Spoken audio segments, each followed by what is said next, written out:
Hi, welcome to the Listen Up Girl podcast, your LGBTQ plus podcast news that I bring you every day. I am your host, Zach Randall Friedman, and today is Monday, June the 1st, 2026. Happy Pride Month. We have made it, the first day of June, and here's what you need to understand right now. This is not a normal Pride Month. We are in a political climate unlike any of this community has ever seen or ever faced, and now we need to show up this month. We need to show how we celebrate, how we resist, and how we refuse to be erased because all of that matters, and it matters more than ever. Today we have 5 stories. A federal appeals judge just handed trans service members a major victory. On the first day of Pride, corporate America is quietly abandoning Pride Month. Several Republican-led states are trying to replace Pride Month entirely, and a Democratic governor just made history in the deep red Kentucky. And World Pride is coming this summer, and it's going to be massive. This is the news. Let's get into it. First, federal appeals court rules trans military ban unconstitutional. Breaking just today, the Orange Convicted Felons Administration policy that banned transgender troops from military service has been ruled illegal by a divided panel of federal appeals court judges. In a 2-1 ruling, D.C. Circuit concluded that Defense Secretary Pete Hegseth's ban was arbitrary and driven by an animus towards transgender people, violating service members' equal protection rights under the 14th Amendment. So let's be clear about what this language means. Driven by animus, this is a federal court saying in plain terms that this ban is not about military readiness, it was not about unit cohesion, it was about hatred, plain and simple. The court's majority wrote that the Hegseth policy appears to be driven by the bare desire to harm a politically unpopular group.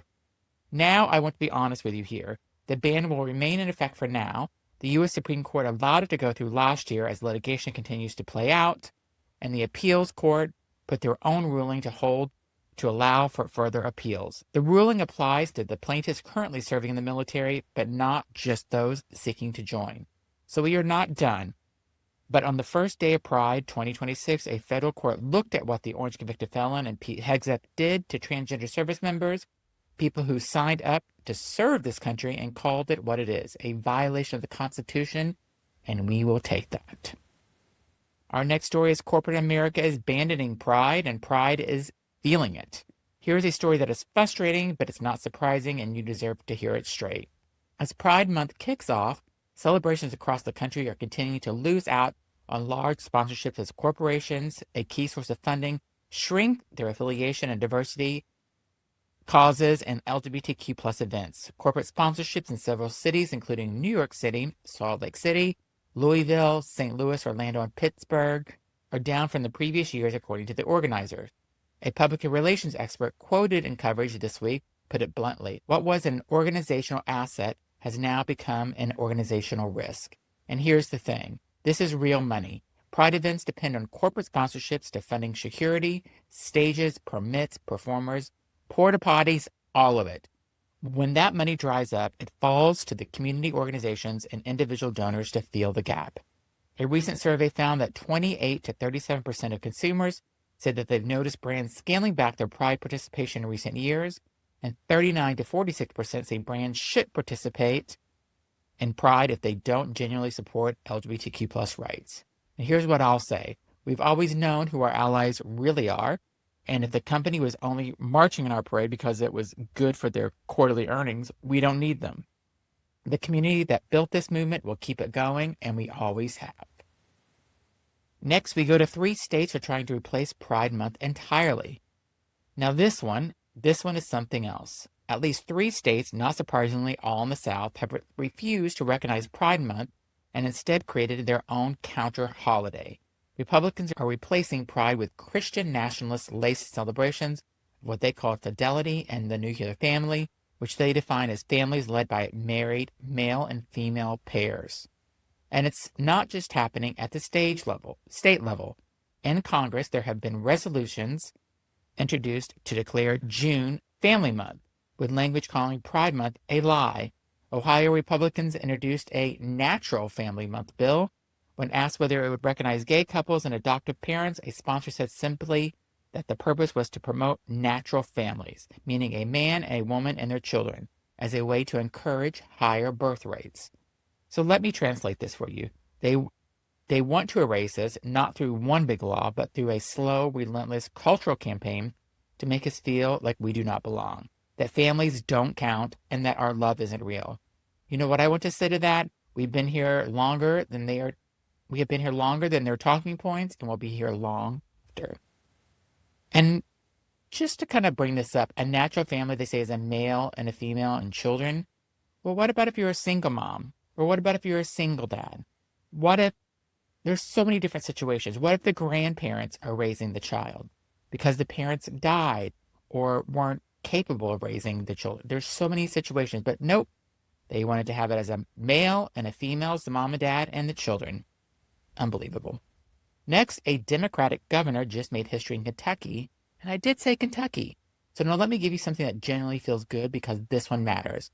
Kentucky Governor Andy Beshear signed today officially recognizing June 2026 as Pride Month in the Commonwealth of Kentucky, making him the first sitting governor in the Kentucky's history to do so. Wait, let me let that land for a second. Kentucky, one of the reddest states in the country, a state where the legislature has reportedly overridden Beshear's vetoes of anti-LGBTQ plus bills. And on this governor, this Democrat, keeps showing up for us anyway. In his statement, Beshear says, I believe all children are children of God. No exceptions, no asterisks. To my LGBTQ plus neighbors, I see you and I support you.